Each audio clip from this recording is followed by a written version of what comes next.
नमस्कार, आप देख रहे हैं महाखबर। मैं सुधाकर सिंह। इस जगह पे, इस मैदान में राहुल गांधी, तेजस्वी यादव समेत तमाम गठबंधन के नेता आएंगे, जायजा ले रहे हैं। तमाम नेता, आम आदमी, तमाम लोग जायजा ले रहे हैं। हम भी जायजा लेने पहुंचे हैं। इसी बीच बातचीत करते हैं। हमारे साथ बातचीत करने के लिए कई लोग हैं। सर, इस बार क्या लगता है कि राहुल गांधी जो चुनाव आयोग पे आरोप लगा रहे हैं वो कितना सही है और कितना जायज है? देखिए, राहुल जी ने जितने भी आरोप लगाए हैं एसआईआर को लेकर या पिछले चुनाव के जितने भी मतदाता सूची का निर्माण हुआ है, उन्होंने पूरी प्रेस ब्रीफिंग की है और उनसे तमाम बातें जो स्पष्ट आई हैं, चुनाव आयोग का कोई रिएक्शन नहीं आया है। इससे यह स्पष्ट होता है कि चुनाव आयोग इसको स्वीकार कर रहा है।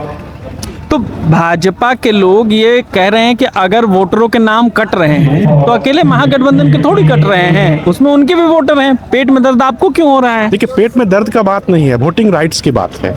पहले ये कह रहे थे कि 1949 के पीपल रिप्रेजेंटेटिव एक्ट के तहत जो है हम नामों को उजागर नहीं करेंगे, मगर सुप्रीम कोर्ट में जब चुनौती हुई और जब बात हुआ तो सुप्रीम कोर्ट ने आदेश दिया ना कि जितने नाम काटे गए हैं आप उनको सार्वजनिक करिए। तो ये तमाम ऐसी चीज़ें हैं जिससे हम सशंकित हैं।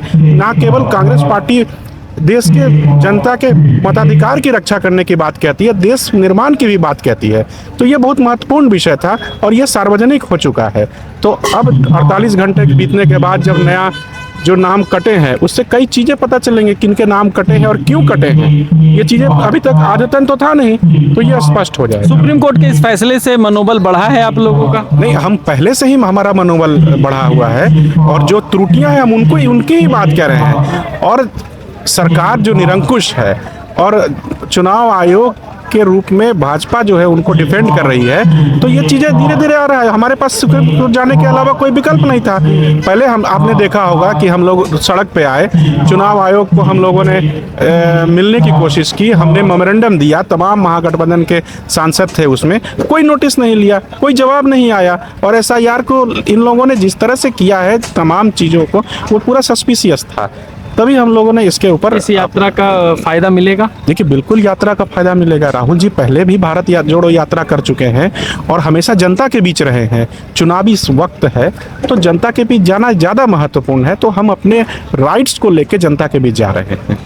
ये अजय पासवान थे जो साफ साफ कह रहे थे कि ये वोटिंग राइट्स का मामला है और इसकी लड़ाई कांग्रेस लड़ती रहेगी, चाहे वो राहुल गांधी को सड़कों से लड़ना हो, संसद से लड़ना हो, चुनाव आयोग से लड़ना हो, भाजपा से लड़ना हो।